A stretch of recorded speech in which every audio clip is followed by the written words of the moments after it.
Life with Kacen has gotten a lot better now because we got off to a really rough start.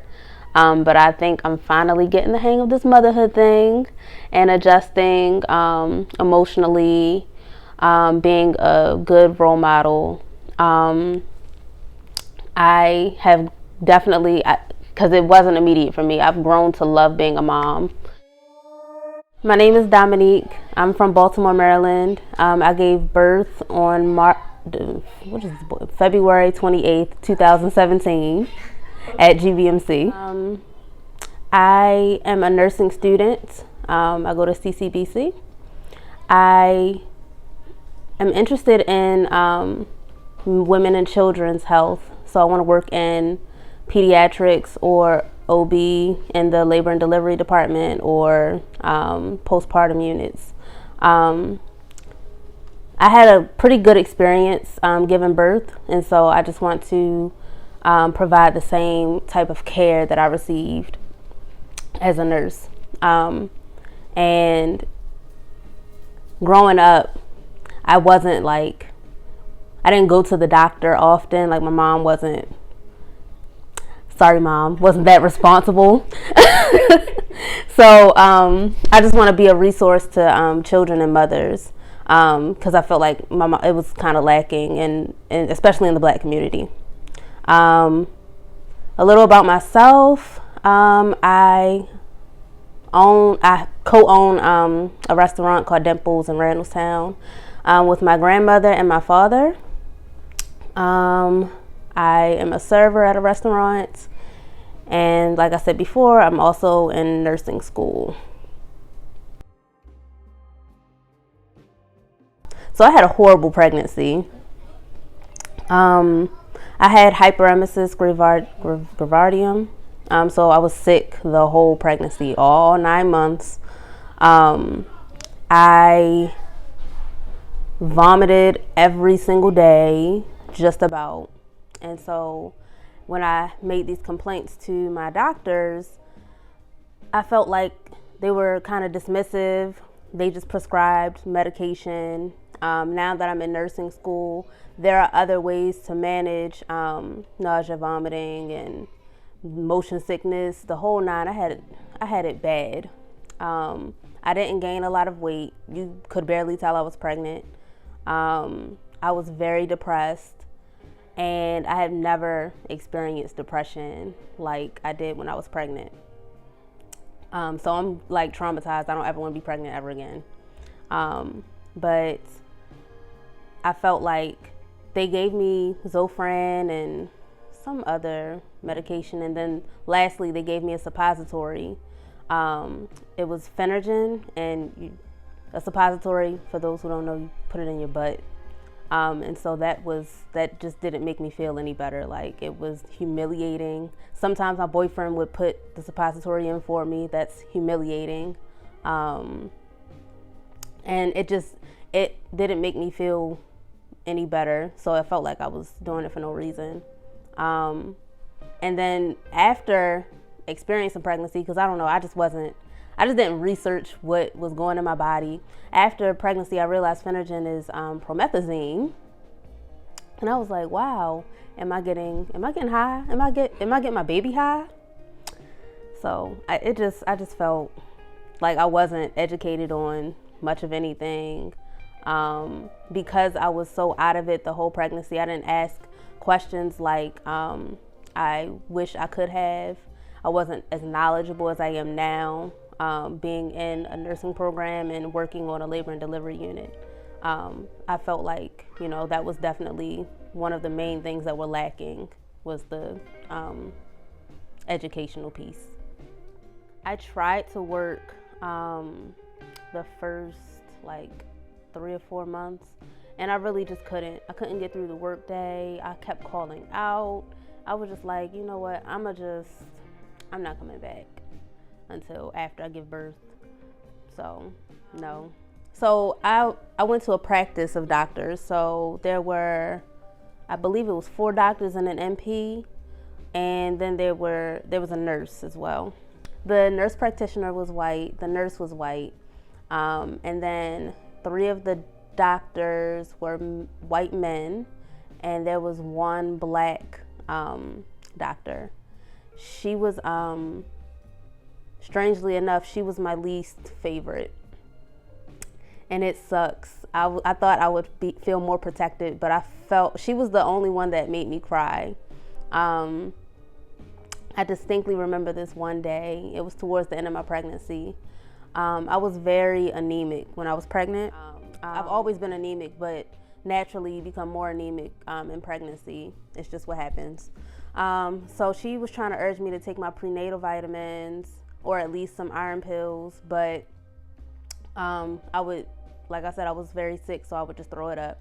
I didn't even try after a certain point to take any of them. It was hard enough to keep food down. It was hard enough to keep water down.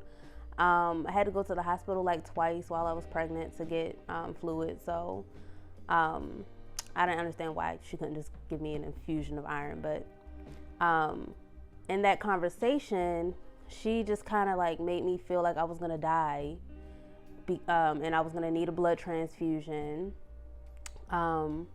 She kept, saying it over and over again, and my boyfriend was just like hanging on to her every word, and they were just in cahoots with each other. I felt like they were just against me, and as soon as she left the room, I just started crying, and he was like, well, she's just telling you, this so that you're safe and so that, you take better care of yourself. And I was like, well, I can't. So I just didn't feel supported. I didn't like how she said what she said. It was, good information because it is true. If your, blood count, your hematocrit and hemoglobin are low, you could need a blood transfusion because you lose blood when you give birth. But that's just not the way she said it. Isn't what I needed to hear. Being as emotional as I was, as depressed as I was, I already felt like I was failing my child because I couldn't do anything. I've never not been able to take care of myself like I felt when I was pregnant. So I just didn't feel supported by her at all. The other ones, they were okay. I don't have anything like good or bad to say. It was just okay. So my birthing story, my boyfriend, he used to work at a car dealership, and some lady that worked in the office there told him, because I was over being pregnant. I was like, at the end, I think it was a week before my due date, and I was just over it. So he was, talking to his coworkers, and she told him to tell me to make macaroni and cheese and mix it with A1 sauce. She said, it sounds nasty, but tell her to do it. She's going to go into labor. So that's exactly what I did. And it gave me a lot of gas. I think that's what helped. I don't know. But I really went into labor that day after I made that meal. He came home. I thought it was Braxton Hicks contractions for a while, but they never stopped and they kept getting more painful. So I was like, Kevin, I'm in labor. So it was like 2 a.m. We drove to the hospital. To be in as much pain as I was in, I was only like 2 centimeters dilated. And they were trying to send me home, and I was like, listen, I'm not driving back out here, so y'all might as well just go ahead and admit me. So they did. I was in a room, and then like my labor stopped progressing. I like stopped at 4 centimeters. So, but I was in a lot of pain. So they gave me an epidural. The epidural, that didn't hurt at all. I did ask the anesthesiologist if he could wait until I stopped contracting. He was like, no. So I was like, okay, I'm gonna just hold still because you're not gonna mess my back up. But it ended up being fine. I swear I was in heaven after I got the epidural. I slept.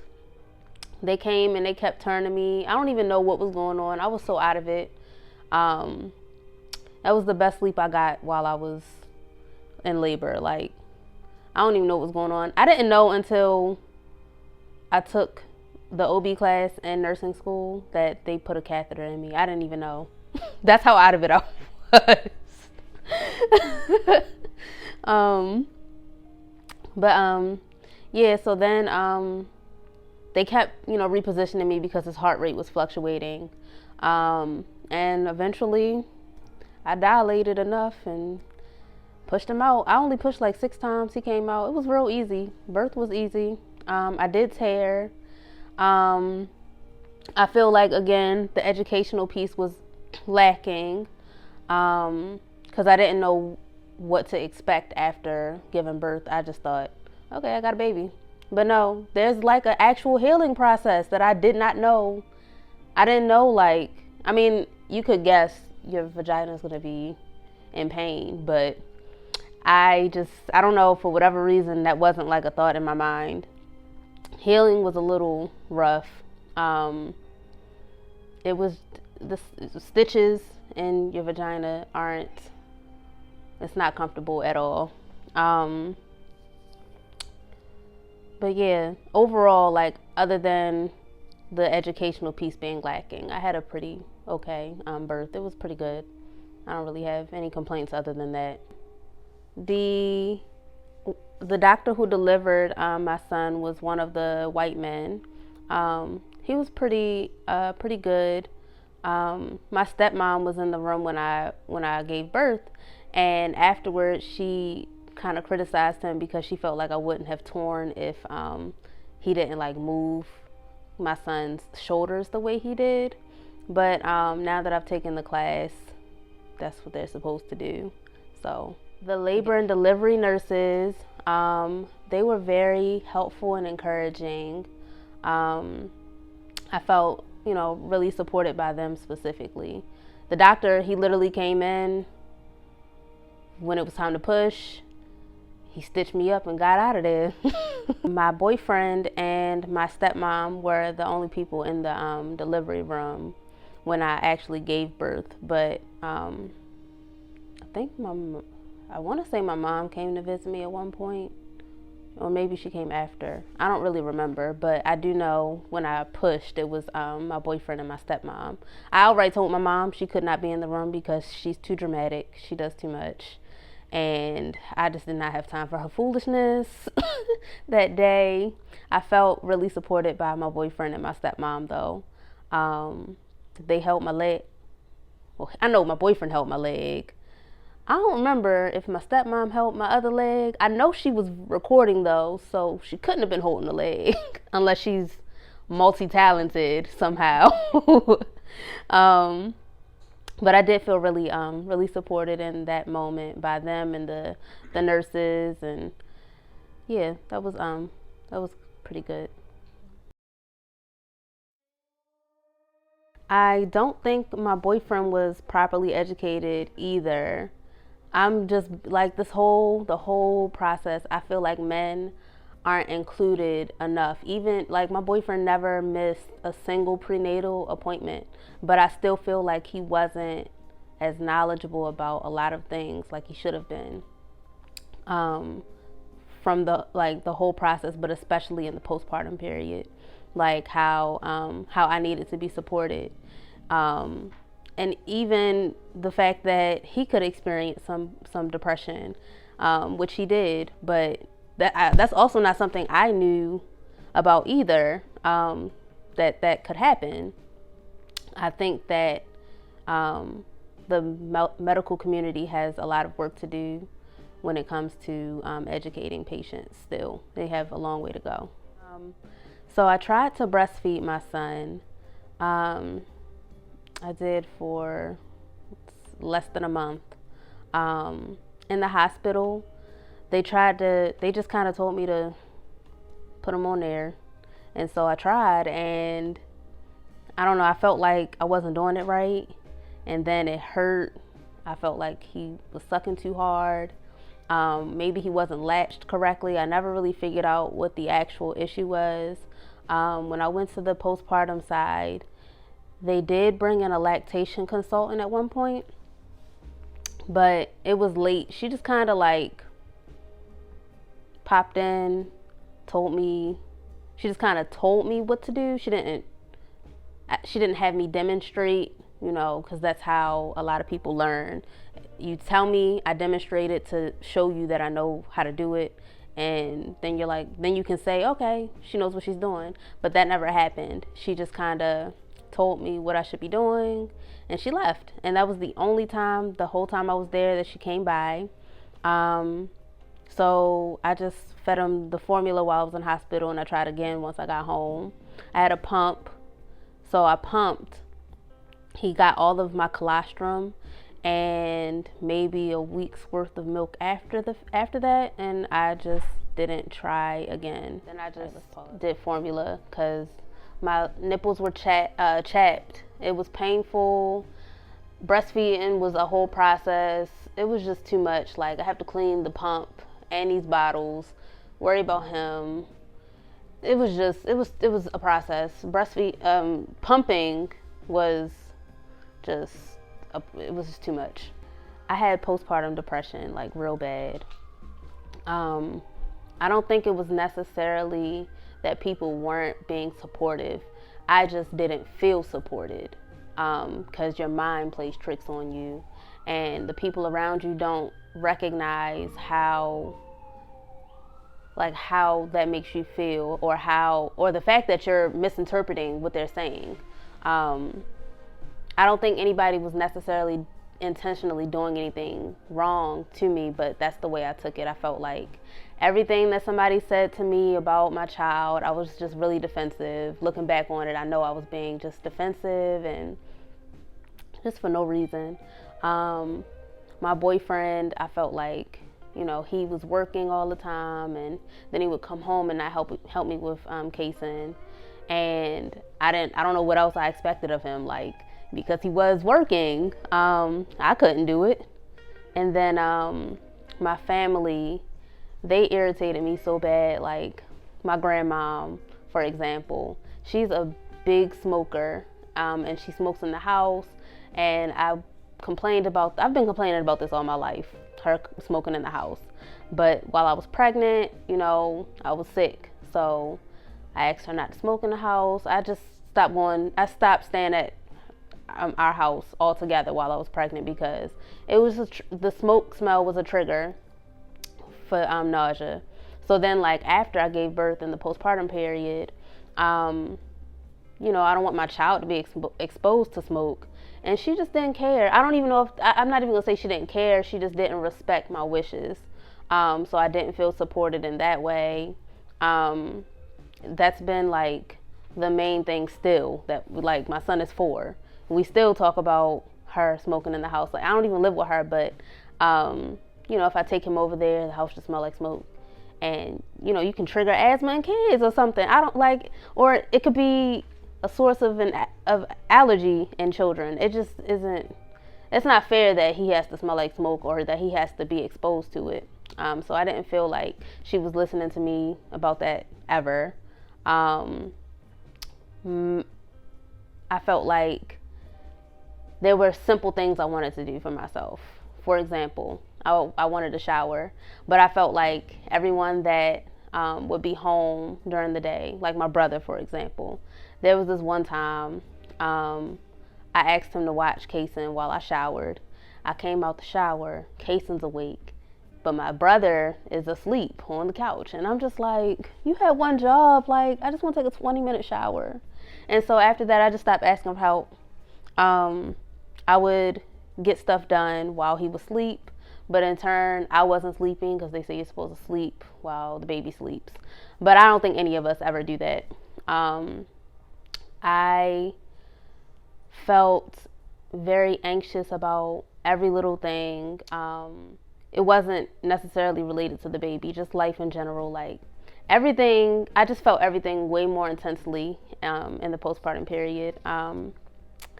It was a bad time. The person that I felt supported me the most was my boyfriend's mother and his grandmother. They offered a lot of advice. She runs a daycare, so she would keep him so I could get stuff done. She experienced the same type of pregnancy that I did, so we could relate there. whereas my mom, she was smooth sailing through her pregnancies and stuff. So I felt like my mom didn't really understand how I was feeling, what I was going through. Nobody in my family really did because of my siblings. I was the first one to have a child. So I just felt more supported by his family than my own. I didn't talk to any health professional about how I was feeling because first of all, I didn't know what they were going to do. I didn't want my thoughts and feelings to be used against me. Like, I just didn't know what course of action they would take. Like, are you going to take my child because I'm depressed? Are you going to try to give me antidepressants? Like, I just didn't know what exactly the course of action was going to be, so I just kept it to myself.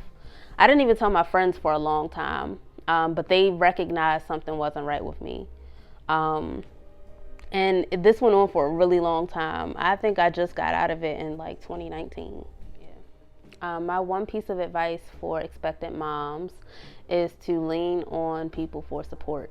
Don't try to take on everything on your own, as hard as that may be for some people, because I'm definitely one of those people. I don't like asking for help, but it is so true what they say. It takes a village. Ask for help. Take your breaks. When people offer to do stuff for you and offer to keep the baby, let them, if they're a trusted person. Take your breaks. Ask for help. Lean on your support system. For other potential moms watching, just be mindful of who you have in the delivery room, because it could, make or break the experience if they're not supportive, or if they're trying to be supportive but doing too much in the process. That's how I think my mom would have been. Like, she just gets really protective, a little over dramatic.